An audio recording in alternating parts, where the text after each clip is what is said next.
La Sociedad Dominica de Medios de Comunicación, Sodomco, presenta A Pensar Más con Rosa María Palacios.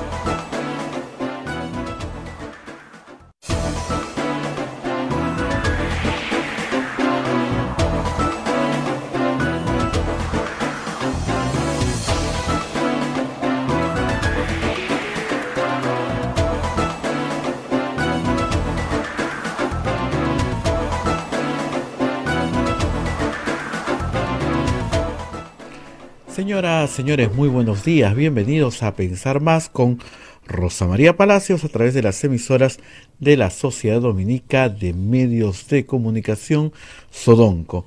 La Sociedad Dominica de Medios de Comunicación está integrada por Radio Santa Rosa en Lima, Radio Santo Domingo en Chimbote, Radio San Martín en Arequipa, Radio Cepagua en Ucayali, Radio Quillabamba en La Convención y Radio Madre de Dios en Puerto Maldonado. Son emisoras dominicas en el Perú. A esta red de radios se une otra red de radios amigas. En Huánuco está Radio Huánuco, en Ayacucho Radio La Voz de Ayacucho, en Puno Radio Pública, en Ancash Radio Moro, en Huancayo Radio Cumbres, la radio del Arzobispado de Huancayo, en Satipo Radio Milenio, en Abancay Radio Estación Solar, en Yurimagua Radio Oriente, en Cajamarca Radio Los Ángeles, en Lampa Radio San Valentín, en Cerro de Pasco Radio Activa, en Guanta Radio Continental, Onda Digital TV nos pone sus pantallas, Fuego TV también lo hace lo propio. AM Tagua nos pone en podcast en todo el Perú y el mundo. Además tenemos las plataformas móviles, el Facebook de Radio Santa Rosa, el Facebook de Radio Quillabamba, el canal de YouTube de Radio Santa Rosa y nuestra página web www.radiosantarosa.com.pe. Muy bien, todos estos sistemas están transmitiendo a Pensar Más en este y en otros horarios. Además también, si usted gusta colaborar con Radio Santa Rosa, pues tiene diversas formas para colaborar. Puede entrar a nuestra página web y ahí tenemos un recuadro que dice PayPal y puede mandarnos el donativo que usted cree conveniente. Nosotros estamos muy agradecidos con todas las personas que lo hacen y también las plataformas móviles, las billeteras electrónicas, donde usted acerca su teléfono celular y en el QR, pues captura el QR y nos puede depositar lo que usted pueda, lo que usted tenga a bien. Les estamos muy agradecidos. Radio Santa Rosa es una emisora cultural que vive justamente del sostenimiento de su audiencia y de sus actividades y de algunos amigos que tienen la gentileza de anunciar en nuestra emisora. Muy bien, estamos ya en breves instantes con Rosa María Palacios, que nos va a explicar muy al detalle lo que ayer fue noticia, ¿no? Fue que la Fiscalía amplió la investigación al presidente de la República. Mucha gente se alegró, pero Rosa María puso calma en ese momento, dijo: alto ahí, esto tiene un proceso y demora algunos tiempos. Y también obviamente de todo lo último pasado en las 24 horas. Así que ya estamos con Rosa María para que nos explique el detalle de esta información y la saludamos en este lunes 30 de mayo. Rosa María, ¿cómo estás? Muy buenos días. Muy buenos días, estamos terminando el mes y efectivamente amanecemos hoy lunes con muchísimas noticias que vamos a compartir con ustedes, que tienen muchas que ver con el destino próximo, inmediato del presidente de la República, como nos ha explicado ampliamente Abel. Pero estaba leyendo y levanté la mirada, me di cuenta que ya tenía que entrar. ¡Qué barbaridad! Muy bien, pero primero tenemos que cumplir con los auspiciadores de este programa. Primero lo primero, como todos los días. La maestría en Gerencia Social de la Pontificia Universidad Católica del Perú invita a profesionales de diferentes disciplinas a participar del proceso de admisión 2022 de su modalidad semipresencial. Informes en Facebook, @PUCMGS o al teléfono 993-028-464. Hotel La Cuesta de Caima, de la Asociación Santa Catalina de Siena de las Madres del Monasterio de Santa Catalina es la mejor opción para tu estadía en Arequipa. Lo recaudado por el hotel sostiene las instituciones de apoyo social de las madres que benefician a niños, niñas, mujeres y adultos mayores en estado de vulnerabilidad. Informes en el Facebook e Instagram del Hotel La Cuesta de Caima, Arequipa. Policlínico Ángeles de la Salud ofrece servicios de calidad en salud a precios al alcance de todos. Contamos con un staff de médicos de alta calidad, modernas instalaciones con todas las normas de bioseguridad. Las madres dominicas del convento de Santa Catalina contribuyen con sus oraciones por la salud física y espiritual de nuestros pacientes. Calle Antero Peralta, a 10, urbanización San José de Humacoyo, frente a la iglesia del Sagrado Corazón de Jesús en Arequipa. Colegio Sagrado Corazón Sofiano, 74 años al servicio de la educación en Arequipa, formando integralmente a la niñez y juventud desde la pedagogía de luz y verdad.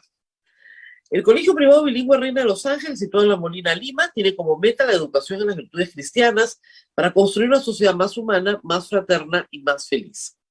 El Colegio Bilingüe La Asunción, perteneciente a la Congregación de las Hermanas Dominicas de la Inmaculada Concepción, ubicado en Trujillo, La Libertad, brinda una educación a jóvenes y niños basada en las virtudes y en la espiritualidad dominica. Colegio Santa Anita brinda educación católica desde el diseño curricular Luz y Verdad. Es una gran opción a los papás que buscan para sus hijos una educación de calidad con valores.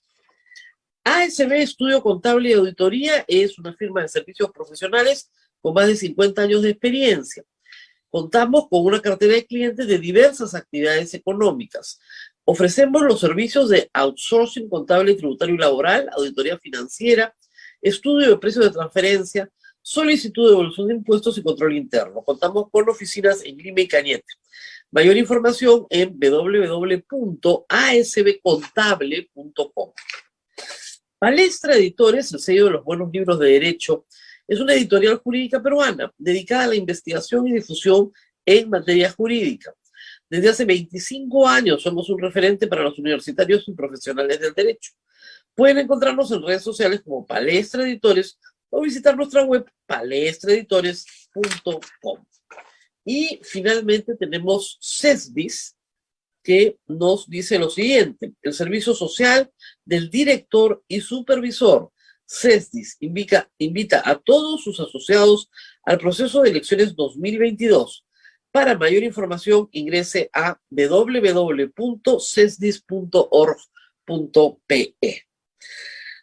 Muy bien, Abel, esos son todos nuestros auspiciadores, pero ustedes también nos pueden ayudar acercándose, su teléfono lo acercan así, capturan el QR y nos hacen una donación pequeña, grande, muy grande, la que quieran, a través del Yape, y por supuesto también a todos los peruanos en el exterior que nos siguen día a día, pedirles que nos ayuden a través del PayPal, que es la forma en la cual han venido colaborando con nosotros durante toda la pandemia, y les estamos, por cierto, muy agradecidos, porque si no fuera por ustedes, no estaríamos al aire. Muy bien. Pero hoy día tenemos que hablar, después de haberles contado todo esto, de varias cosas. Como ustedes saben, en este programa hemos explicado varias veces el artículo 117 de la Constitución. El artículo 117 de la Constitución de 1993, igual que otro muy parecido en la Constitución de 1979 y otros parecidos en las constituciones anteriores peruanas, impiden que el presidente de la República sea acusado durante su mandato. ¿Ok? ¿Qué quiere decir esto? Que durante el mandato presidencial, mientras que el presidente es presidente, no puede ser acusado por ningún delito, ni por infracción de la Constitución, salvo en 4 casos, que están especificados en el artículo 117. Traición a la patria, que es también un delito, impedir el funcionamiento del Congreso, impedir el funcionamiento de los organismos electorales, no convocar elecciones, cosas muy graves que atentan contra la esencia misma de la democracia. ¿Ok? Este fin de semana, el Ministerio Público ha dado un giro muy importante en la historia del derecho peruano. Es un hito lo que ha hecho.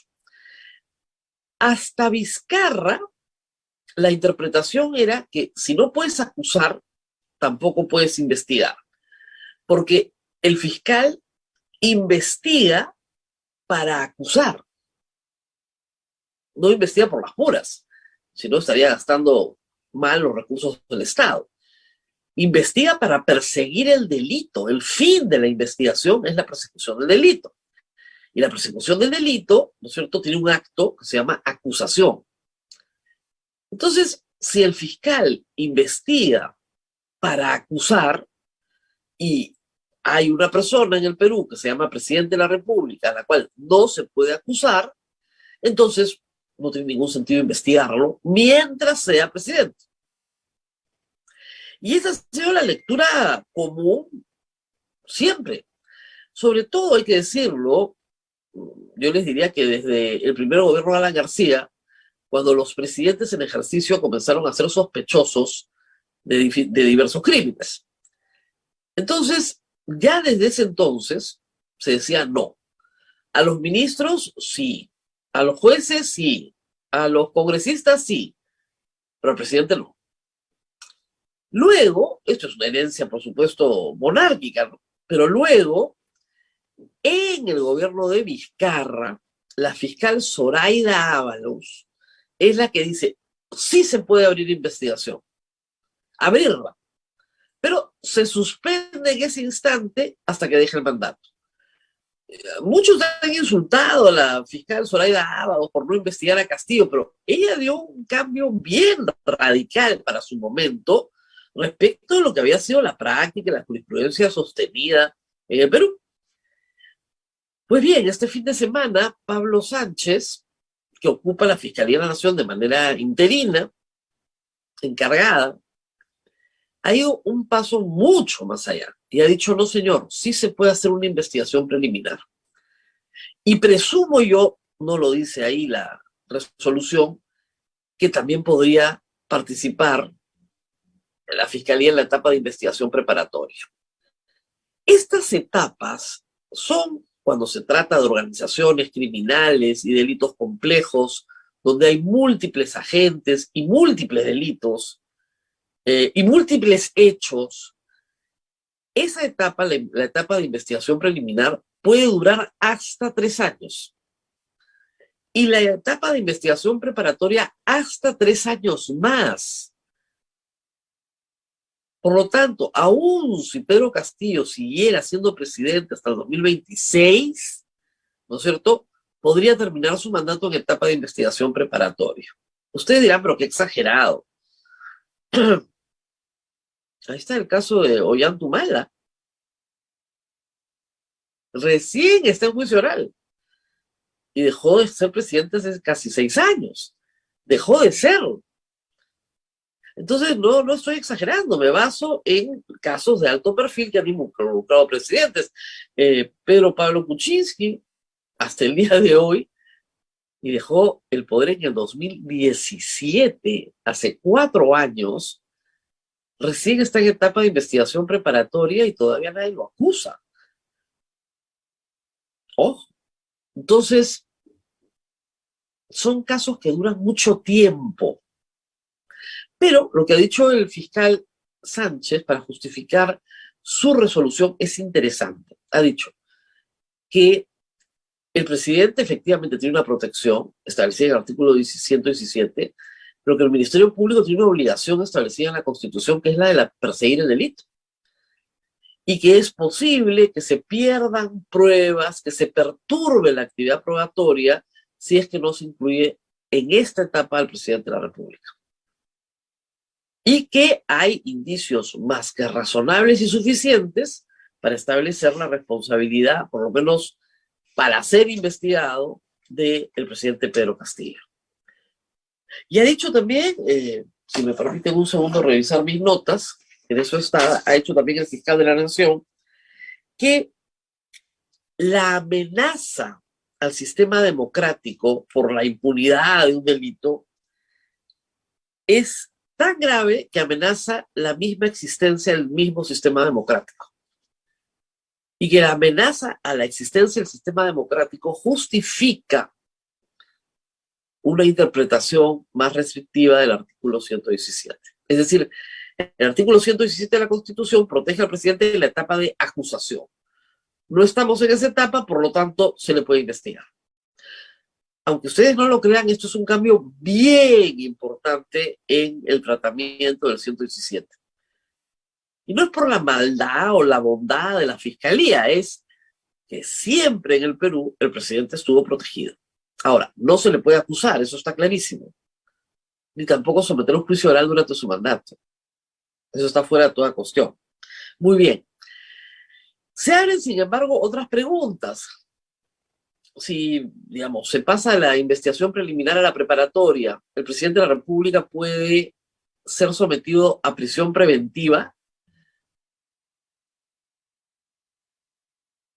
Esa es una gran pregunta. Yo creo que no, pero mientras sea presidente, por cierto, ¿no? Cuando deja de serlo, no hay ningún problema. Pero no están contestadas todavía esas preguntas. ¿Qué ha hecho la defensa del presidente de la República? Ha dicho que va a interponer todas las acciones posibles, pero no puede hacerlas dentro del mismo proceso, sino se necesita ir al Poder Judicial e interponer algún procedimiento de tutela de derechos. Puede ser un habeas corpus, un amparo. Vamos a ver cuál es la defensa de los abogados del presidente de la República. Pero lo cierto es que el fiscal Pablo Sánchez, fiscal de la Nación, ya abrió la investigación el día de ayer. Y en esta apertura de la investigación ha encontrado información que le proporcionan dos fiscalías. Tanto la doctora Carla Cercenaro, que es la fiscal anticorrupción, que investiga a algunos de los involucrados, como la fiscal Luz Taquire, que es la fiscal de lavado de activos, que investiga otros ámbitos del caso. El caso se llama Puente Tarata, pero es muchísimo más que el Puente Tarata. El Puente Tarato es la punta de una madeja muchísimo más grande. ¿Qué hemos sabido? Que hay otros que también aspiran a ser colaboradores eficaces y que han hablado este fin de semana, o han hablado, entiendo, el pasado 27 de mayo, y este fin de semana se conoce de sus aportes a la investigación, que son los que finalmente determinan para Pablo Sánchez la necesidad de incluir al presidente de la República. Uno de ellos, no sabemos quién es, pero parece ser Samir Villaverde, porque cuenta todo lo que le pasa a Samir Villaverde, señala que el señor exministro Juan Silva le pidió 50.000 soles que terminaron convirtiéndose en 100.000 soles. El señor Silva entra al poder, tenía una deuda de 100.000 soles y la termina pagando, por si acaso. Todo esto lo ha detallado Sebastián Ortiz en El Comercio. Además, esa misma persona dice que se volvió a reunir con Juan Silva en el departamento de Juan Silva, y Juan Silva le pidió 30.000 soles, pero esta vez le dijo que eran para el presidente de la República. Todos estos hechos han sucedido el año pasado, entre septiembre y diciembre del año pasado, del 2021. Cabe recordar que Juan Silva fue un ministro protegido por el Congreso de la República. Ustedes recuerdan a Susel Paredes con su moción de censura, tratando de conseguir firmas, y nadie le quería firmar su moción. Está bien que no les guste a Susel Paredes, pero es muy rara la protección extraordinaria que ha tenido Juan Silva. Entran a tallar acá los niños, por supuesto, de Acción Popular, pero no eran los únicos. Todos protegían al ministro de Transportes y Comunicaciones, que recibió a una cantidad bien abultadita de congresistas de la República en el Ministerio de Transportes y Comunicaciones. No olvidemos, por ejemplo, al vicepresidente del Congreso, el señor Wong, consiguiendo trabajo para todos sus allegados, para sus asesores. ¿Y qué trabajos? Y eso está grabado. Y el señor Wong sigue ahí sentado. Impresionante. Muy bien. ¿De qué se acusa al presidente? De organización criminal, de colusión agravada y de tráfico de influencias agravado. Miren, organización criminal nomás tiene 25 a 30 años, o sea, estamos hablando de penas graves. No es poca cosa la que se lo acusa. ¿Cuál es la hipótesis? Que el presidente de la República, Juan Silva, Bruno Pacheco, Samir Villaverde, los niños y los sobrinos del presidente son parte de una organización criminal enquistada en el aparato del Estado para que a través de la contratación pública se favorezca a determinadas empresas señaladas, ya sea por el presidente de la República, por Silva o por Samir Villaverde, y que a través de la contratación con el Estado se obtuvieran beneficios individualizados para cada una de las partes involucradas en esto. Eso es lo que es la colusión. Hay que decir que, de acuerdo a la investigación hasta el momento, Samir Villaverde había pedido a Juan Silva un control absoluto del Ministerio de Transportes y Comunicaciones, el cambio de al menos 60 funcionarios y 20 operativos. Y es el sobrino del presidente Fray Vázquez el que le pide a Samir Villaverde a alguien para nombrar en Provías Nacionales, y este es el famoso Alcides Villafuerte, que luego resulta operativo justamente en el caso de Puente Tarata, pero no es el único. Y lo que quería el presidente, según el testimonio del sobrino, era favorecer también a empresas locales en distintas regiones del país que habían apoyado durante la campaña.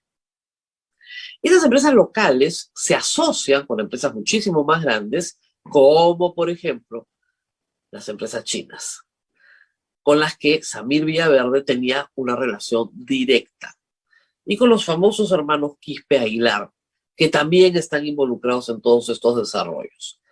Esto alcanza al presidente de la República, es la primera vez que se habla de un pago directo al presidente de la República, efectuado por Samir Villaverde, 30.000 soles, a Juan Silva, que le dice que es para el presidente de la República.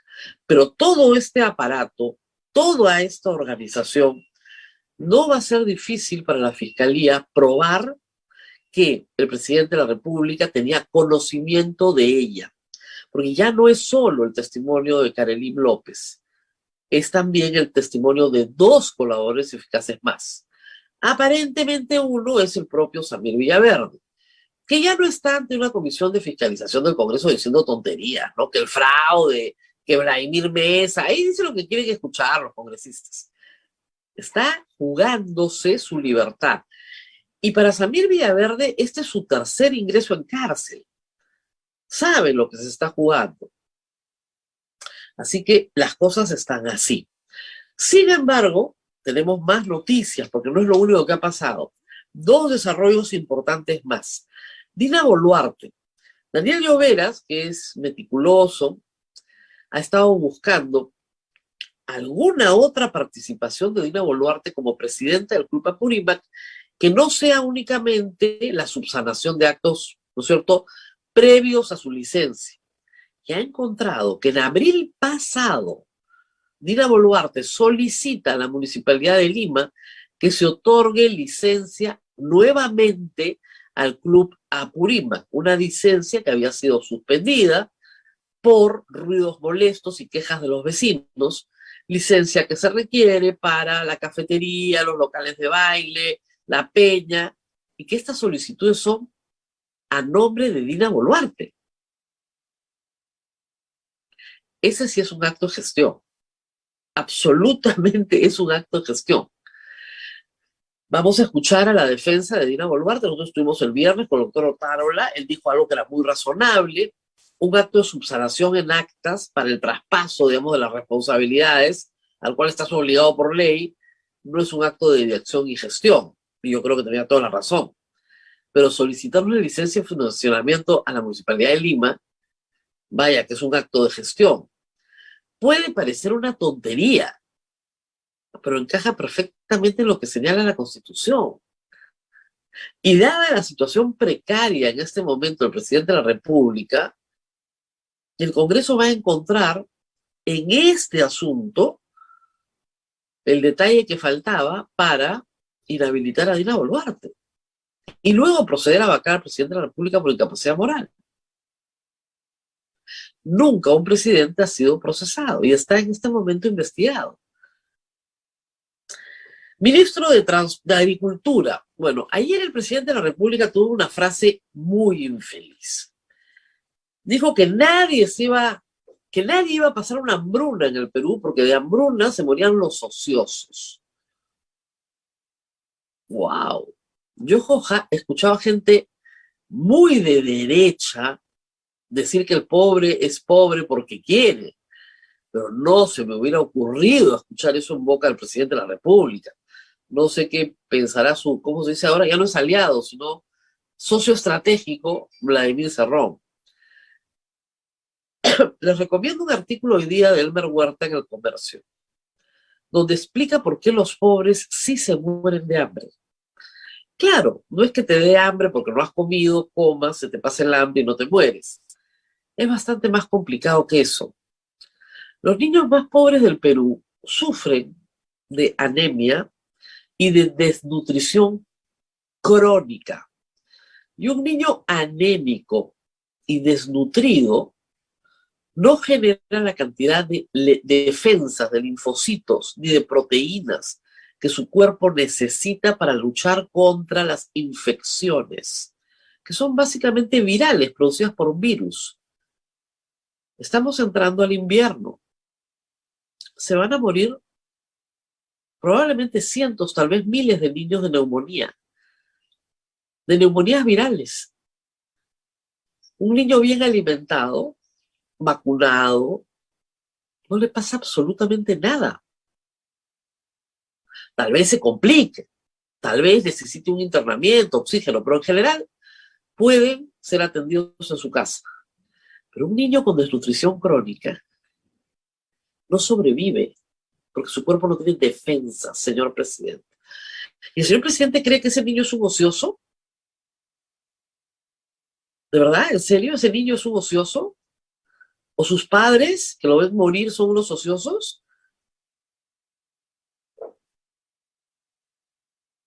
Debe ser una de las cosas más inmorales que he escuchado decirle a un presidente. En serio. O sea, ese niño no es un ocioso ni sus padres son unos ociosos.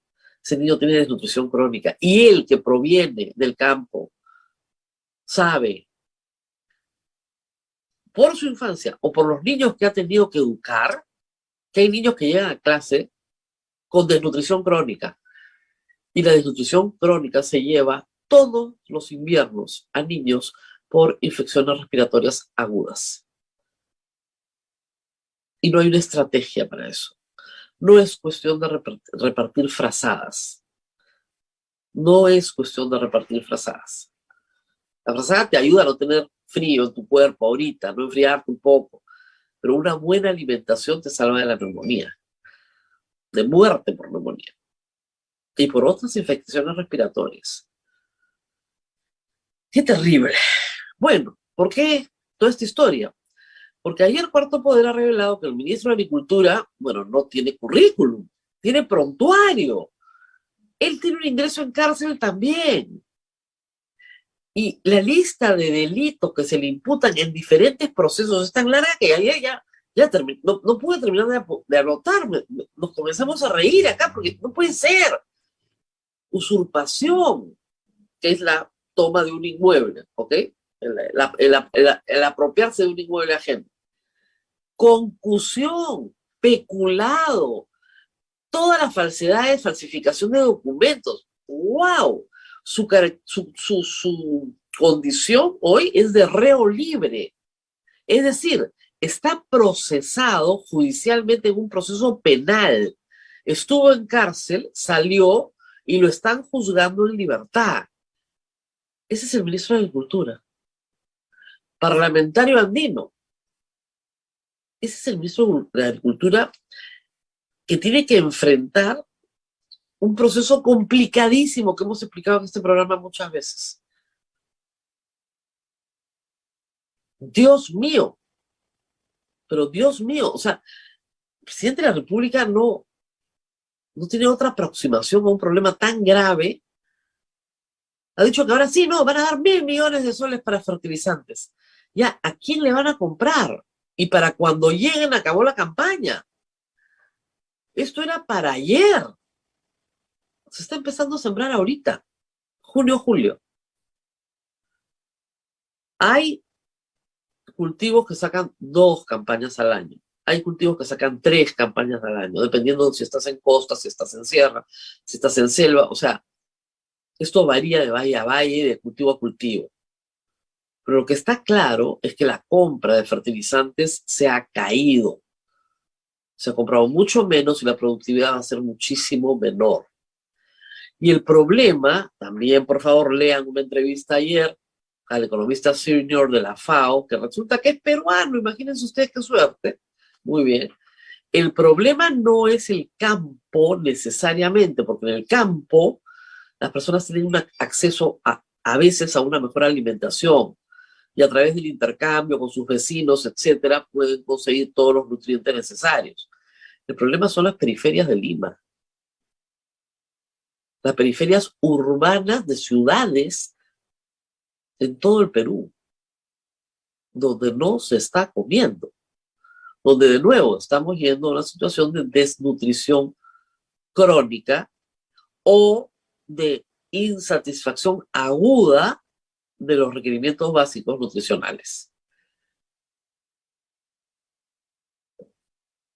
Y no hay estrategia.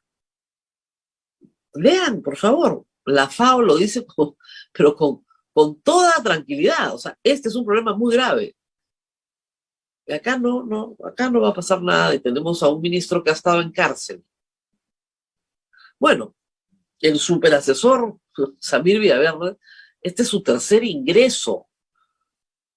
Cuando tú tienes a un delincuente que ha ingresado 3 veces al penal, es porque es irreductible. Eso me lo explicó una vez Luis Pérez Guadalupe. 5 ingresos, irreductible. No hay forma. No se puede socializar. Esta resocialización es un fracaso. Bueno, Samir Villaverde, este es su tercer ingreso en cárcel. Y tenemos un ministro de Agricultura que ya tiene un ingreso en cárcel. ¿Cuánto va a durar esto? Yo sé que todos me preguntan siempre, ¿cuánto va a durar esto? Depende del Congreso. Depende del Congreso que ayer, información de IEP tiene, yo pensé que no era verdad, pero es verdad, 10% de aprobación, 87% de desaprobación. Y ayer, para alegría de Vladimir Cerrón, salieron cifras en IEP a favor o en contra de una asamblea constituyente. 47% a favor, 49% en contra. Pero lo más divertido es cuando le preguntan a la gente si ha leído la Constitución. Solo el 4% dice que la ha leído completa. Bueno, se agradece la honradez, ¿no?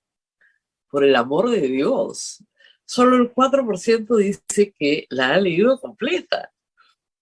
Y entonces, ¿para qué la quieres cambiar si no la has leído, pues? Ay, Diosito, qué miedo me da. Mi consejo, léanla. Léanla. Y si no entienden un artículo, bueno, pasen al siguiente, que sí lo van a entender. No tienen que entenderla toda, ¿no? Pero una plata. Hay que decir que un porcentaje considerable decía que sí había leído algunos artículos. Bueno, si ven este programa, yo les leo algunos artículos, o sea que por lo menos cumplen con el requisito, ¿no? Pero en serio, si quieren una asamblea constituyente para cambiarlo todo, por lo menos tómense la molestia de leer qué es lo que van a cambiar. En fin. 8:35, a ver, hoy día todo está atrasado. Vamos a ir a una pausa y regresamos. Creo que he pasado sobre todo lo importante de este fin de semana. No sé si hay alguna noticia más que me he pasado, a ver, o algo que el público está diciendo, que explique esto, que explique esto. Muy bien, Rosa María, sí, agradecemos a las personas que nos apoyan. Palestra Editores, el sello de los buenos libros en derecho, es una editorial jurídica peruana dedicada a la investigación y difusión en material jurídico.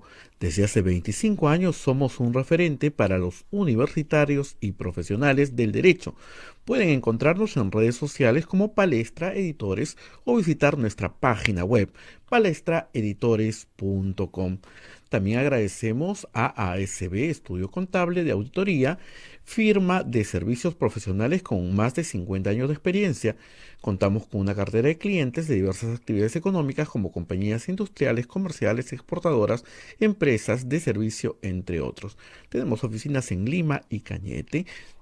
Más información puede encontrarla usted en www.asbcontable.com. Y también agradecemos a CESDI, el Servicio Social de Director y Supervisor, que invita a todos sus asociados al proceso de elecciones 2022 Para mayor información ingrese a la página web cesdi.org.pe. Pausa y retornamos. Sodomco, Sociedad Dominica de Medios de Comunicación.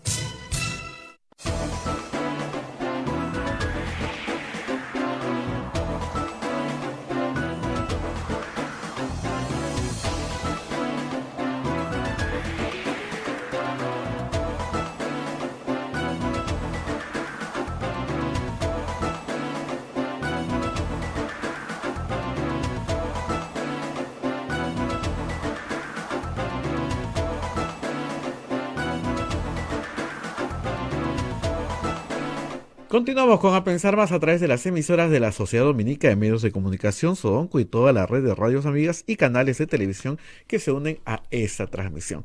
Rosa María, adelante, por favor. En efecto, estamos con el doctor José Tello. Él es director ejecutivo, hay que decirlo correctamente, de INICAM y profesor de la Universidad de Lima. Es un experto en derecho electoral. Que es una rama del derecho que muy pocos estudian, hay que decirlo, donde hay pocos especialistas, pero mucho que decir. Lo hemos invitado hoy a raíz de lo que creo que va a ser una enorme controversia, y es la posibilidad de la aplicación de una ley que fue promulgada directamente por la doctora Alba, porque el presidente no la observó ni la promulgó, que obliga en la práctica a reabrir el proceso de elecciones internas ya cerrado, y que esa reapertura podría favorecer justamente a los partidos que votaron a favor por esa ley en el Congreso. Doctor Tello, gracias por estar con nosotros.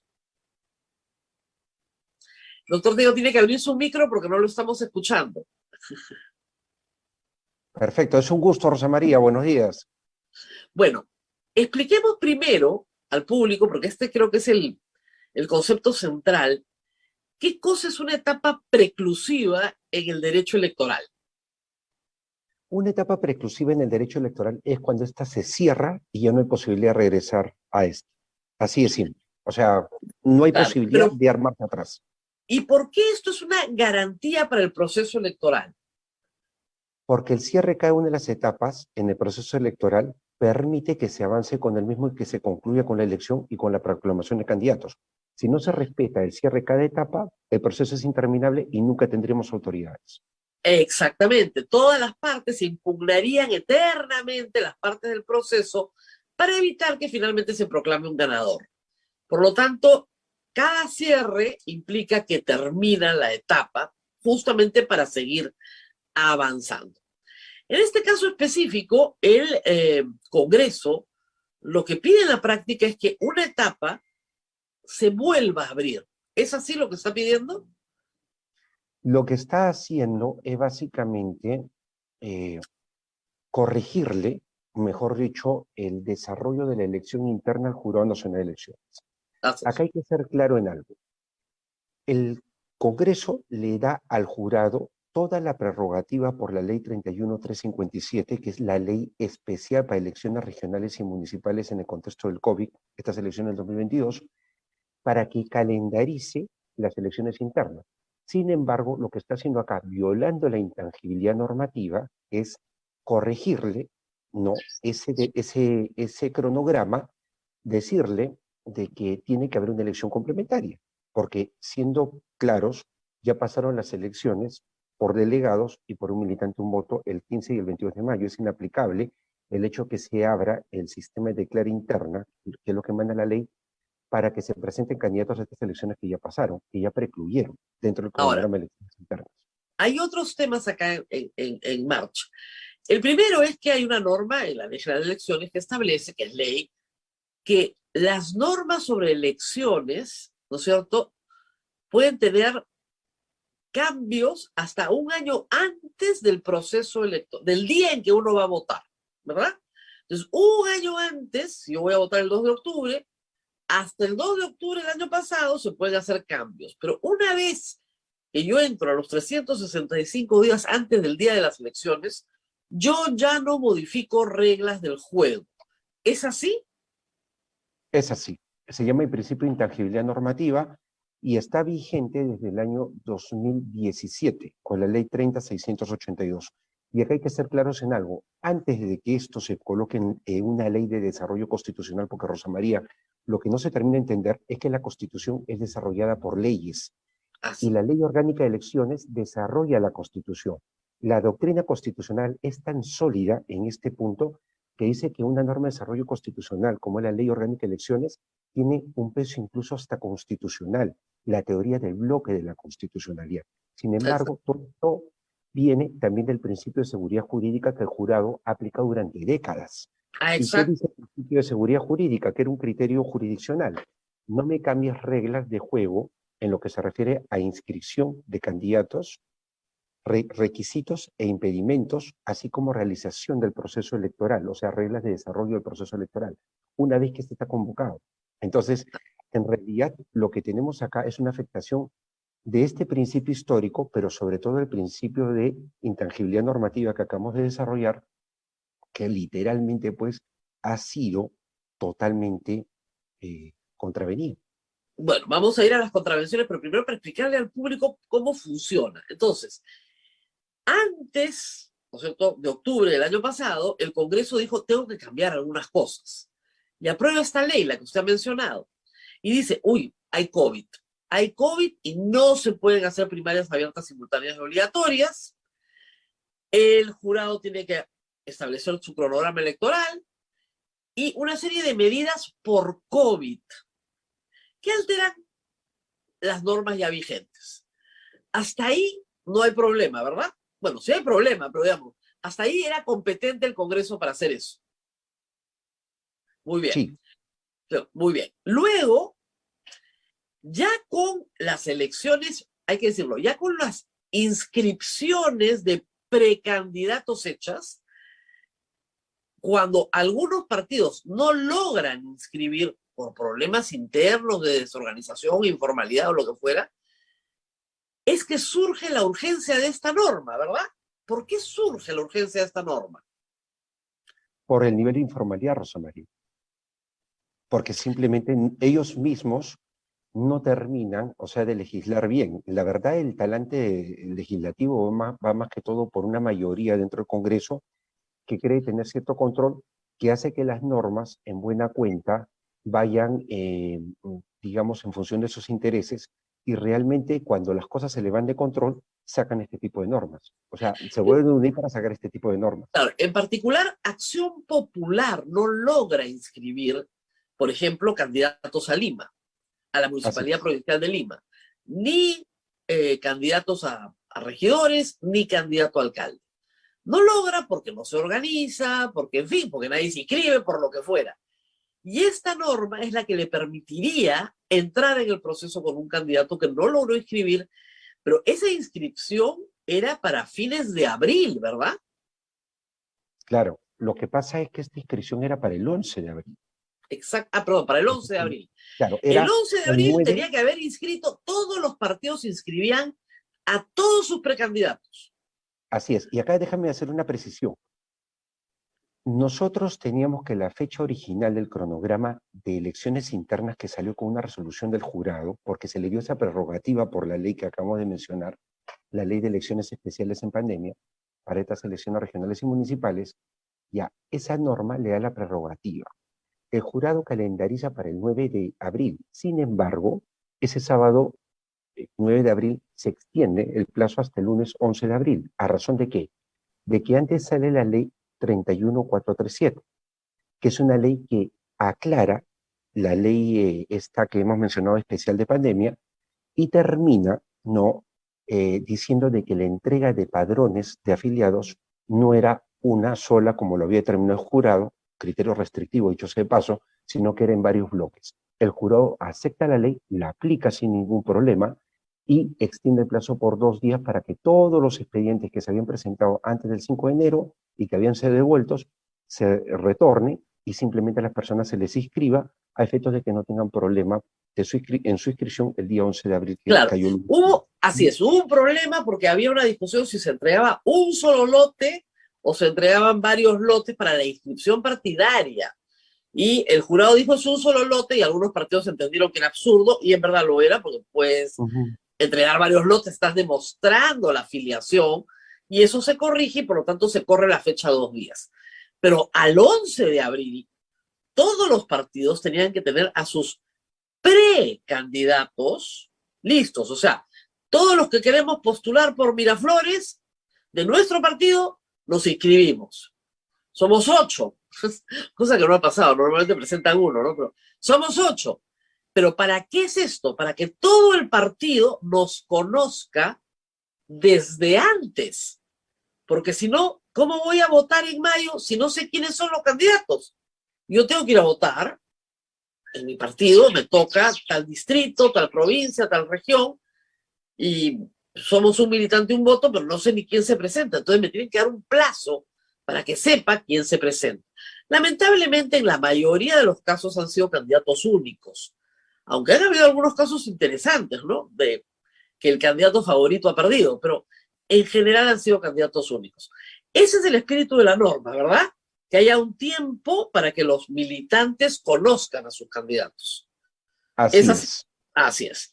Entonces, si el 11 de abril era el plazo máximo para inscribir, porque las elecciones eran en mayo, ¿no es cierto? Bueno, no hay nada más que decir. ¿Qué es lo que pretende la norma aprobada?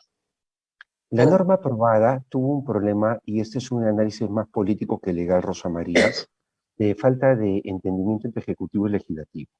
La norma sale y supuestamente, porque habían trascendidos, iba a ser promulgada por el presidente Castillo apenas se le envió al despacho presidencial. Resulta que eso no ocurrió. Entonces, el hecho de que el presidente Castillo haya generado una dilación de 24 días, porque ese es el cálculo más o menos de los 15 días hábiles, considerando los sábados, domingos y feriados, ¿no? Entonces, en realidad lo que genera es que esta ley hoy en día sea inaplicable, absolutamente inaplicable. Es más, la idea de una complementaria es totalmente peregrina porque no existe plazo alguno de poder ejecutar eso. Ningún plazo. Claro. Lo que ha dicho el jurado, la OPE, la RINEC, es que es, primero, por las consideraciones de la preclusión, es inaplicable, pero además es jurídica y prácticamente inaplicable porque el proceso de elecciones ya terminó. Lo que buscaba esta ley era que se abriera la inscripción para el proceso de elecciones, pero ha salido promulgada después del proceso de elección interna. Entonces ya no se puede aplicar.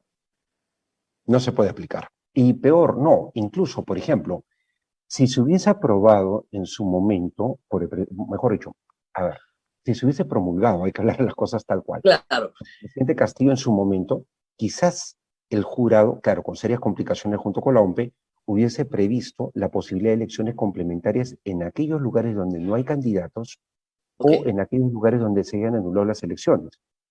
Pero considerando que una elección complementaria, por más que sea complementaria, tiene que tener las mismas partes que una elección convencional, es decir, convocatoria de elecciones por parte del órgano del partido, del movimiento, el órgano electoral, presentación de candidaturas, calificación de candidaturas, observaciones de haber a las candidaturas que tienen que ser subsanadas, finalmente tachas de esas candidaturas, que es un derecho. Entonces, luego queda la candidatura consentida. Si tenemos toda esa secuencia, es imposible no hacerla en 10 días, como por ejemplo se pretendía hacer cuando esta ley salió promulgada. ¿En 10 días todo eso? Imposible. Era prácticamente imposible. Ahora ya es totalmente, o sea ni siquiera da pie para un mayor análisis de la posibilidad de que eso se pueda dar. Es totalmente imposible. ¿Por qué?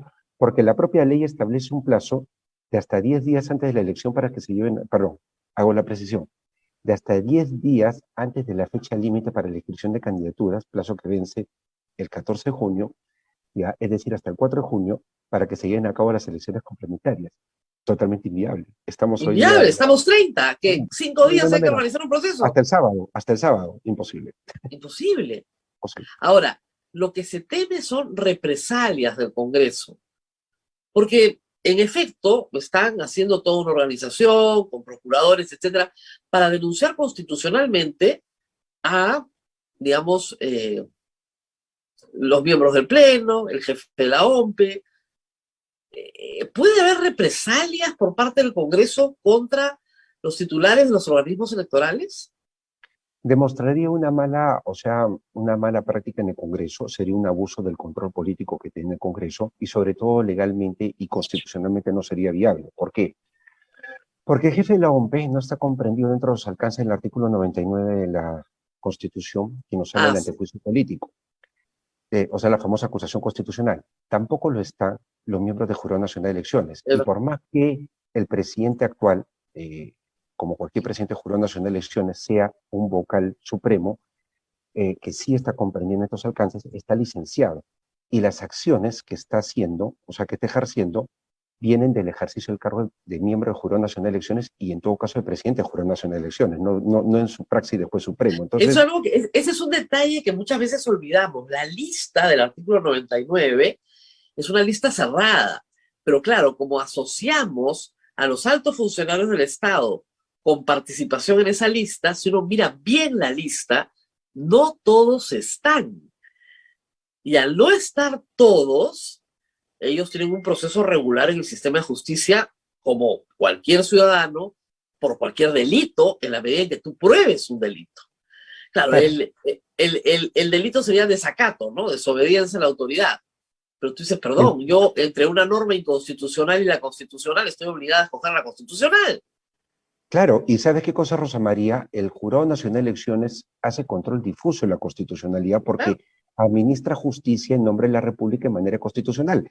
Hay que leer el artículo 178 de la Constitución. Al administrar justicia en nombre de la República en materia electoral, puede aplicar el control difuso e inaplicar esta norma. Tal es así que, por ejemplo, cuando salió la ley de dádivas en el año 2016, lo doy como un antecedente, la ley 30.414, muchos decían, ¿por qué el jurado está aplicando la ley si puede no aplicarla porque el proceso ya está en curso? Dicho sea de paso, se cuestionó que la salida de Acuña, la salida de Vladimir Guaro y otros candidatos a la presidencia, a la vicepresidencia, incluso estuvieron varios también ahí bajo, como se dice, bajo jeriza por la aplicación de esta norma de dádivas, en realidad pues había generado un problema innecesario porque el jurado tranquilamente pudo aplicar la norma.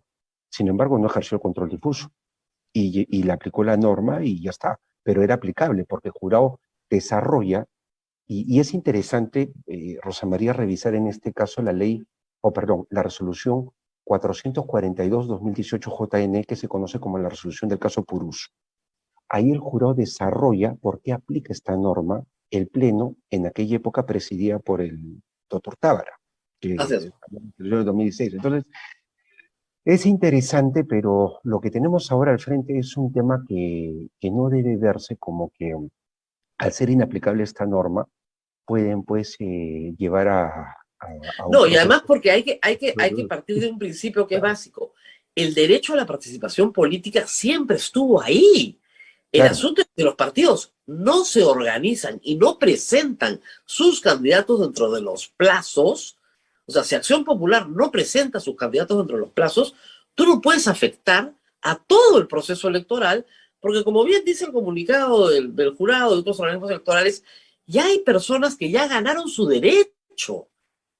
Ya ganaron su derecho haciendo las cosas conforme a las normas.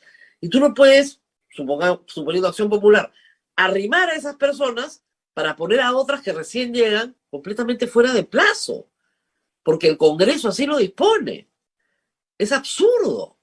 Y lo peor de todo es que eso que mencionas es lo que ha corrido como reguero en pólvora. O sea, eso es lo que la gente ha entendido porque han habido múltiples consultas en torno a ese punto, ¿no? Si es que van a haber nuevas elecciones, si es que me van a cambiar los resultados en el distrito, en la provincial. La gente ha estado con preocupación, y es una preocupación natural, genera inestabilidad este tipo de normas. Claro, porque es de su mismo partido. Claro. O sea, la gente de Acción Popular puede decir, ¿cómo? Complementaria. Entonces, lo que yo ya gané, de repente me lo quitan porque ahora viene otro. No, claro. Un momentito. Entonces, claro, la consulta dice, no, lo que usted ya ganó, usted ya lo ganó. O sea, su derecho a competir termina consolidado el día sábado. ¿No es cierto? Así es. Y luego se publican las listas, me parece que el 7 de junio se publican ya todas las listas definitivas a nivel nacional.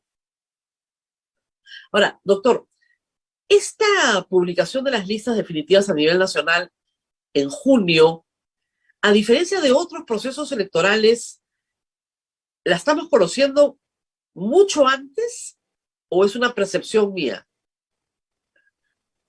¿Podrías repetir, por favor? Sí, el 7 de junio como fecha ya definitiva para la inscripción definitiva de todos los candidatos a nivel nacional. ¿Es la fecha habitual o lo estamos conociendo con una anticipación mayor en esta oportunidad?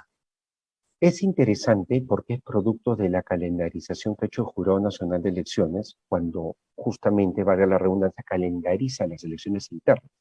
Claro. ¿No? Entonces, en ese momento, nosotros vemos pues que ya ya hay un orden y sí se pueden conocer los resultados de quiénes van a ser los candidatos finalmente que están expeditos para presentarse en el sistema de Declara e inscribir sus candidaturas. En ese orden de ideas, por ejemplo, lo que vamos a tener el 7 de junio es la proclamación de los ganadores de elecciones internas por parte de las autoridades electorales. Eso es una formalidad que antes no habíamos visto, porque realmente las internas antes se manejaban como cada partido o movimiento. Así es, cada uno hacía lo que quería y el partido llegaba e inscribía. ¿Ok? Así es. Y los candidatos a veces impugnaban eso ante el jurado. Ahora no, ya no hay proceso de impugnación, pero el proceso está precluido, digamos, y entra ya coloca. Pero como es en junio y las elecciones son en octubre, tenemos junio, julio, agosto y septiembre, 4 meses para conocer a los candidatos. Este tiempo no ha existido, pero ni siquiera para elecciones parlamentarias. ¿Esto es la novedad del proceso? Es una novedad porque permite realmente pues, que se pueda ocultar mejor a los candidatos. Y en este caso, lo que ya hemos conversado anteriormente, es momento de investigar, en este caso, a la cabeza de lista que va para alcalde o para gobernador regional, vicegobernador, y hay que también investigar los antecedentes de las personas que van como consejeros regionales o como regidores municipales, así como también la propuesta del partido. Al partido también hay que investigarlo. Claro, pero sobre todo hay que decir a todo el mundo, miren, los tenientes gobernadores son importantísimos y en consejeros regionales el último puede ser el primero, ¿eh? Miren Arequipa, o sea, sí hay que revisar la lista porque resulta que uno va preso, el otro se muere, 3 están prófugos, ya, el 7º termina siendo el presidente, el gobernador regional. Entonces, sí, no estoy diciendo nada que sea ficción, ¿eh? O sea, esto ha pasado. Entonces, sí, es importante revisar la lista, por lo menos en gobernadores regionales, la lista de consejeros, ¿no? Más o menos, quiénes son los que están presentando los partidos, porque es posible que esos terminen a cargo de la región también. Y también la lista de los tenientes alcaldes que va a tener, digamos, muchas veces que asumir la responsabilidad del alcalde. Entonces, sí, bueno, nos da más tiempo, le digo a la prensa y a la opinión pública, para investigar cabalmente todas las candidaturas. Y eso va a hacer que sea va a ser interesante porque va a ser muy cambiante la opinión pública, porque son 4 meses. Entonces, este sí, después este no. O sea, el favorito puede terminar siendo el menos indicado. En fin, va a haber una alteración porque, digamos, yo recuerdo elecciones de octubre que conocíamos los candidatos recién en agosto, ¿verdad? Claro. Más o menos. Era en agosto que se inscribían. Entonces, claro, tenías todo septiembre y la campaña calentaba los últimos 15 días. Ahora vamos a conocer los candidatos en junio. Listas cerradas en junio. Julio, agosto, septiembre. Es un proceso largo, mucho más complejo. Entonces, claro, sí hay una pequeña alteración respecto a hace 4 años, pero que sí puede ser importante en el resultado final, porque en un sistema electoral aún las pequeñas modificaciones pueden generar un cambio importante en el resultado final. Esperemos que sea así. Ahora, doctora, ahora que está con nosotros, queríamos preguntarle también por un informe que no ha sido aprobado por el Congreso, pero que está circulando. El fraudismo es una teoría por la cual un grupo de políticos sostienen que el año pasado hubo un fraude electoral para que ganara el señor Castillo. Y parte de la sociedad, pese a la evidencia en contrario, esto es como los antivacunas, esto es una fe, no les interesa la verdad, sino la creencia. Entonces, hubo fraude y hay fraude. Pero lo peligroso de este informe no son teorías, uno puede tener pues teorías apocalípticas, lo que quiera sobre la vida, es que recomienda, de nuevo, la acusación constitucional y penal contra los miembros del Jurado Nacional de Elecciones del año pasado y el jefe de la OMP. ¿Hay alguna base para que esto sea posible? Es decir, ¿puede un miembro del jurado ser perseguido por sus fallos? No. En primer lugar, acá hay que dejar bien claro, no están comprendidos en este tipo de mecanismos de control como es la acusación constitucional. Ni el jefe de la OMP ni los miembros del Jurado Nacional de Elecciones. Punto 1. Punto 2. Mal escrito el informe Montoya. O sea, ni siquiera he leído bien el artículo 99 de la Constitución. No. Y luego, además de eso, el tema del fraude, voy a una evidencia práctica, o sea, a algo real, aparte de la historia del Perú. Negar que Castillo es presidente hoy en día por un supuesto fraude es como negar el hecho de que Alan García Pérez haya pasado a la segunda vuelta en el año 2006. Claro. Con Lourdes Flores Nano sabemos perfectamente que se enfrentaron en el pase a segunda vuelta y en las mismas condiciones en las cuales el señor Castillo ha ganado esta elección, ganó García su pase a segunda vuelta. Igualito. Con cuestionamientos, con temas de fraude, que se decían que los personajes apristas habían hecho cosas, en fin, exactamente lo mismo. Y parece que hay una, y lo digo de la manera más respetuosa, pero parece como que hay una negación de ese antecedente histórico, y realmente, o sea, el cuestionamiento hoy en día me lleva a pensar que si Castillo es un presidente legítimo, García fue un presidente legítimo, sin embargo nos gobernó 5 años, porque después en la segunda vuelta termina rotándolo ya en tu mano. O sea, acá el sistema, y ahora sí pasando al aspecto técnico, el sistema electoral peruano se rige en función de la personería. Tienes personeros, evidentemente salvaguardan tu votación. Lo que dicen las actas cuando se destruyen las cédulas de votación es la verdad electoral, pero es la auténtica verdad electoral. Si hay problemas de firmas, muy bien, han habido investigaciones por parte del Ministerio Público, se ha determinado que no, en muchos casos que no hay ningún problema, ni siquiera han formalizado denuncia, han archivado, en consecuencia todo esto está perfectamente estable. Ahora, bueno, siguen diciendo que hay fraude cuando yo siempre pido la identidad de los suplantados, ¿no? Cosa que todavía no pueden producir hasta el día de hoy, un año después. Pero sí. El fraudismo es una, es una fe, no está basada en ciencia ni en evidencia, es una fe. Hay personas a las cuales tú les dices, oye, esto es falso, les explicas, les pruebas, y esa persona no te cree. Creo que ha desaparecido nuestro invitado. No, lo que pasa, Rosa María, es que tengo un problema de transmisión. Disculpa, por favor. No hay problema, pero lo escuchamos claramente. Entonces, sí, mientras recuperamos la transmisión, pero nos está escuchando, hay también en este informe tributo, digamos, al fraudismo, como lo he llamado yo en una columna, unas recomendaciones, doctor. Yo quisiera repasar con usted algunas. Una de ellas, para terror de todos, es que se guarden los votos de cada mesa. Para regresar a 1930, me parece, más o menos, pero ¿qué piensa de guardar los votos de cada mesa para volverlos a escrutar? Bueno, en un país que tiene tremenda cantidad de electores como la nuestra, no, o sea, más de 25 millones de electores, eso es inviable. En el Uruguay, por ejemplo, con una población de 3 millones y algo más de 1,5 millones de electores, eso se practicaba, pero realmente es en un caso como el peruano muy complicado que eso se pueda dar, y además iría contra nuestra, digamos, nuestra costumbre electoral, que es, como lo he mencionado, en base a las actas, la personería. Es más, o sea, lo que se está tendiendo ahora es automatizar el proceso de conteo de votos electrónico, para que de esa manera pues pueda haber mayor certeza, menos errores materiales, claro, es mucho, manteniendo el mismo sistema. Claro, es mucho más fácil robarte el ánfora y cambiarla por otra, ¿no es cierto?, que robarte el acta, que ya digitalizaste y enviaste.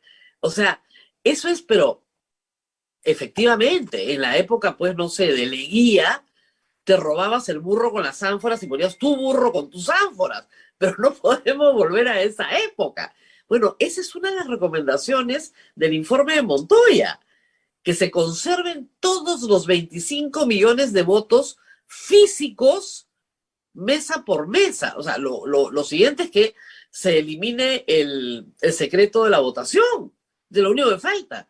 Y que cada uno a viva voz tenga que decir por quién votó para así probar que efectivamente has votado por la persona que tú dices que has votado. O sea, yo lo que veo es un retroceso aterrador en esas recomendaciones, pero hay que decir que es un informe que no ha sido aprobado. Ojo, son las elucubraciones del señor Montoya y alguno más que lo sigue, ¿no? En todo caso, doctor, el jurado como institución ha sido atacado hasta físicamente, ¿no? Hay unos piquetes de gente desadaptada que va a la puerta de la casa del jefe de la OMPE o a la puerta de las casas de los miembros del jurado. ¿Qué se puede hacer para que este clima de violencia contra las autoridades electorales cese, sobre todo a puertas de un nuevo proceso electoral?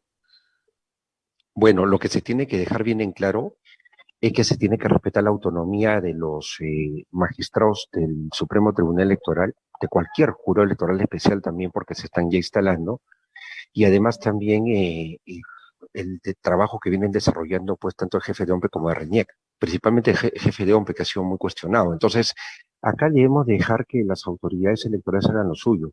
Me parece que el poder político, el Congreso, para ser más exacto, tiene que ser mucho más prudente, porque todo abuso de poder es proscrito también. En este caso, están abusando de lo que viene a ser esa potestad fiscalizadora, están usando recursos públicos también en temas que la verdad las cosas no es que No tengan tiene ni pie mayor ni cabeza, avanza, pero bueno. tampoco, claro. Se está gastando mucho dinero.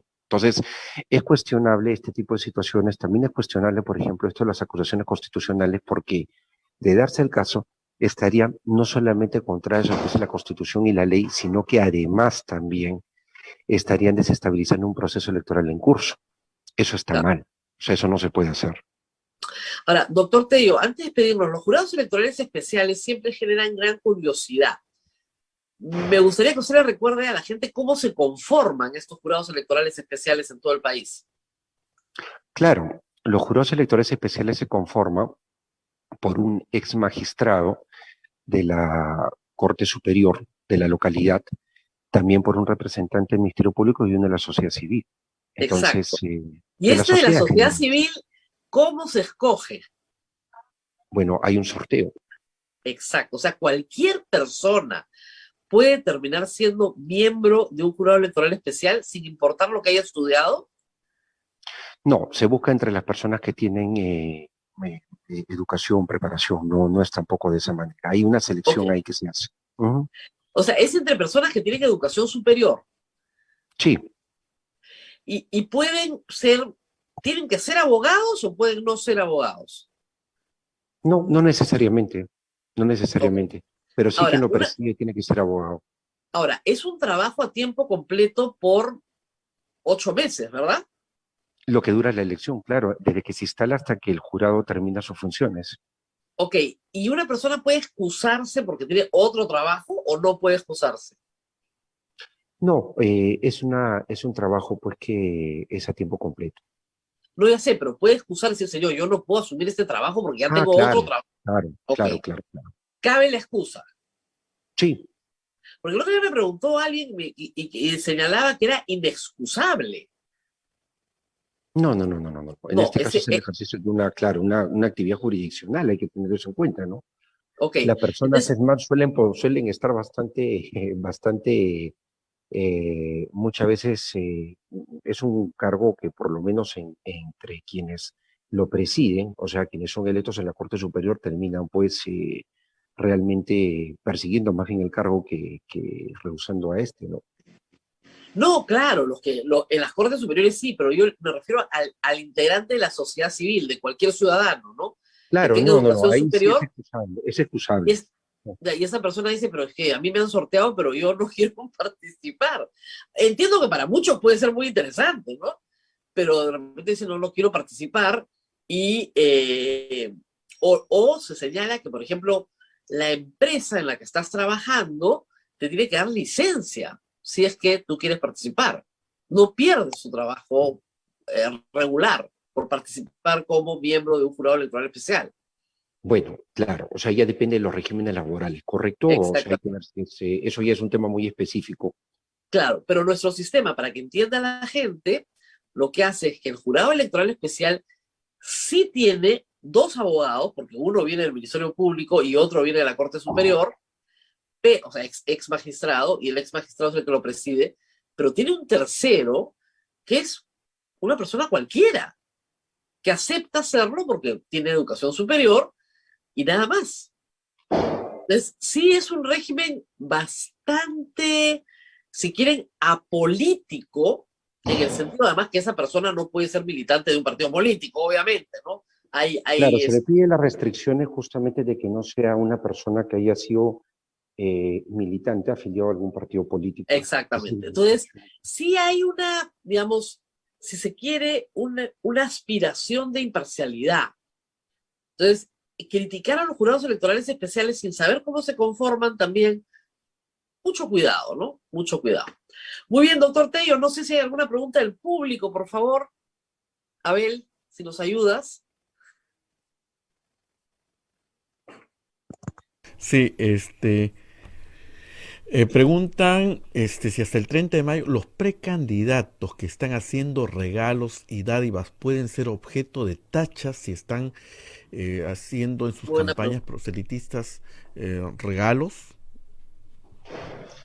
A ver, la verdad de las cosas es que el tema de dádivas rige a partir que se inscriben las candidaturas.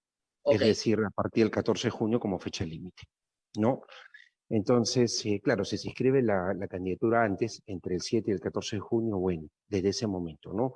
Entonces sí hay que tener en cuenta de que ahorita, y eso habría que verlo para cambiar más adelante, ahorita mucha gente ha hecho pues actividades por el Día de la Madre, han tenido despliegues, y la verdad las cosas que se han infringido la normatividad de dádivas, pero bueno, no es sancionable todavía como por la ley electoral. Doctor Tello, la publicidad, digamos, la propaganda, por ponerlo de alguna manera, la propaganda política también tiene plazos. ¿Qué pasa con aquellas personas que ya empezaron a hacer propaganda política? Bueno, aquellas personas que ya empezaron con la propaganda política están ya en actividad propiamente por las internas. Entiéndase que si hacen actividad política o propaganda, en este caso lo hacen como precandidatos, porque eso es lo que se ha consolidado recientemente, la elección de precandidatos. Aunque algunos ya lanzan las candidaturas y luego he podido evidenciar en la publicidad que está por las calles. Esto no tiene mayor problema, pero sí también en el caso, por ejemplo, de este tipo de publicidad, todo lo que tiene que ver con publicidad, con propaganda política en este caso, tiene pues que estar con arreglo a la ley electoral y también a la normatividad de los lugares, de los distritos donde se desarrolla, porque acá hay que también mirar el aspecto de la fiscalización municipal. Muy bien. Perfecto, doctor. Muchísimas gracias por habernos ayudado esta mañana. Queda en conclusión que la ley promulgada por la señora Alba no se puede aplicar. Y no la van a aplicar. Así hayan sanciones, persecución o lo que fuera, ni la van a aplicar, ni se puede aplicar. Vamos a ver qué pasa en el Congreso. Muy bien, muchísimas gracias, doctor. Muchas gracias. Gracias, Rosa María. Y Abel, nos vamos despidiendo. Sí, había una pregunta que quedó pendiente. Mucha información. También me olvidé de mencionar que ha juramentado un nuevo ministro de Trabajo ayer. Todavía no conocemos su currículum, esperemos que no sea prontuario también, pero creo que es el ministro 57, 58, y entramos a un ritmo promedio de cambio de ministros cada 8 días. Así están las cosas. El ministro de Trabajo reemplaza a Betsy Chávez. Y otra cosa más también importante de las informaciones recogidas ayer, me parece que Cuarto Poder y también Punto Final han tenido acceso a una solicitud que ha realizado la Comisión de Fiscalización respecto al teléfono del presidente de la República. Se solicitó que se le levantara el secreto de las comunicaciones. Y lo que se ha obtenido son mensajes de WhatsApp y no el contenido de la llamada, pero sino a quién llamaban. Y el presidente de la República, desde enero de 2021 hasta ahora, pues es lo que se ha pedido, en un periodo muy corto, digamos, entre mayo y creo que julio del año pasado, tenía 483 llamadas a una señora que luego pasa a ser viceministra del MIDIS, una maestra, la señora Tarazona, que ayer en una entrevista señaló en Cuarto Poder que ella tenía una amistad con el presidente, eran compañeros de lucha, pero que era una relación profesional y que las cosas que le estaban imputando eran completamente falsas. No dijo qué cosas, pero podemos suponer que 483 llamadas pueden significar cualquier cosa. Veremos de qué se trata después. Un personaje que no había aparecido en el radar de nadie y que aparece a raíz de la investigación sobre el celular del presidente de la República realizada por la Comisión de Fiscalización. Muy bien, Abel, nos tenemos que despedir entonces. María, había una pregunta pendiente que sí. Quizá tú la puedas... ¿Cualquier ciudadano puede presentar una tacha? Me parece una pregunta importante que le hacían al doctor claro, Tello. Cualquier ciudadano. Ahora, hay que pagar, ¿ah? No sé exactamente cuánto es el monto, pero hay que pagar. ¿Para qué? Para que no se presenten, pues, 300 tachas contra una persona que no tiene ningún fundamento. Entonces, lo que se busca es que las tachas estén bien fundamentadas. Entonces, una manera de evitar la banalidad de las denuncias, simplemente para recargar al jurado, es exigir un pago de una tasa. ¿Ok? Entonces, pagas la tasa y adjuntas lo que tú consideres es motivo de tacha. Ahora, los motivos de tacha están en la ley. No es, mire, a mí me parece que este señor es muy flojo. No, eso no es un motivo de tacha. Es un motivo para que usted no vote o para que convenza a sus amigos de que no voten por ese candidato. Las tachas tienen que ver con causales muy objetivas. ¿Ok? No sé, por ejemplo, la lista no respeta la paridad. Ya.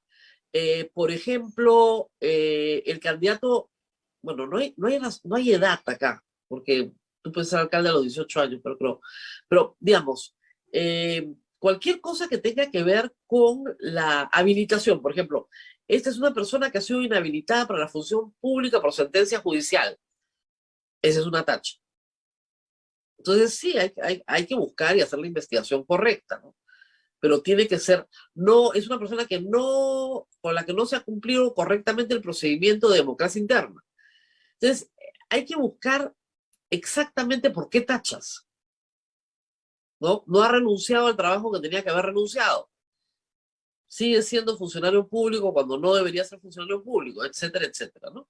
Hay que buscar correctamente los motivos para la tacha. Pero cualquiera la puede poner, ¿eh? Cualquiera. Es un derecho. Muy bien, Abel. Muy bien, Rosa María. Bueno, vamos a ver qué novedades nos trae esta semana. Hay muchas. Ahora, miren, un poco de calma a todos, pues ahora sí cae Castillo. Y hay que decirles, miren, la única forma de que el presidente sea vacado es a través del Congreso de la República. Y se necesitan 87 votos. Y no hay los 87 votos, salvo que Vladimir Cerrón se levante pues, por el lado derecho de la cama y diga, bueno, voy a poner mis votitos para que se lleven a Pedro Castillo. Pero hasta la semana pasada todos se habían acomodado y están muy interesados en estas elecciones municipales y regionales.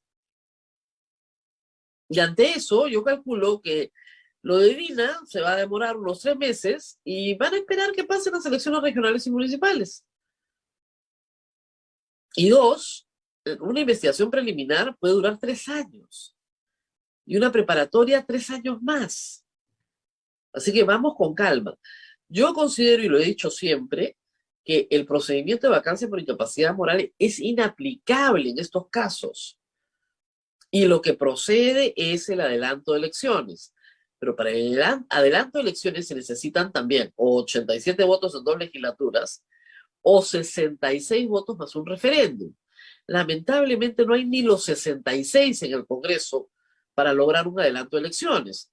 Razón por la cual el Congreso es sumamente impopular, más impopular que el presidente de la República. Entonces, ¿cambian las cosas para Castillo? Claro que cambian para Castillo. ¿Su deterioro se acelera aún más? Por supuesto que sí, pero que esto va a implicar un cambio esta semana, bien difícil, ¿ah? Bien difícil. Los congresistas no quieren irse, punto. Son sobrevivientes igual que Pedro Castillo. Y las últimas votaciones, como ustedes habrán podido notar, unen a Perú Libre con toda la oposición. La unen. Parecen meras coincidencias, pero no lo son. La votación contra Betsy Chávez, la votación por el Tribunal Constitucional, son votaciones que unen las de SUNEDU, que dicho sea de paso, hasta hoy el presidente tiene plazo para observar la ley y no lo ha hecho, ¿ok? Ojalá lo haga. Unen a estos grupos diversos en objetivos, creo yo, bastante claros, ¿no? Pero en fin, hasta mañana, Abel. Hasta mañana, Rosa María. Vamos a estar pendientes de todo lo que pasa hoy día para contarles el día de mañana. Cuídense mucho. Nos reencontramos mañana a las 8 de la mañana. Chao, chao.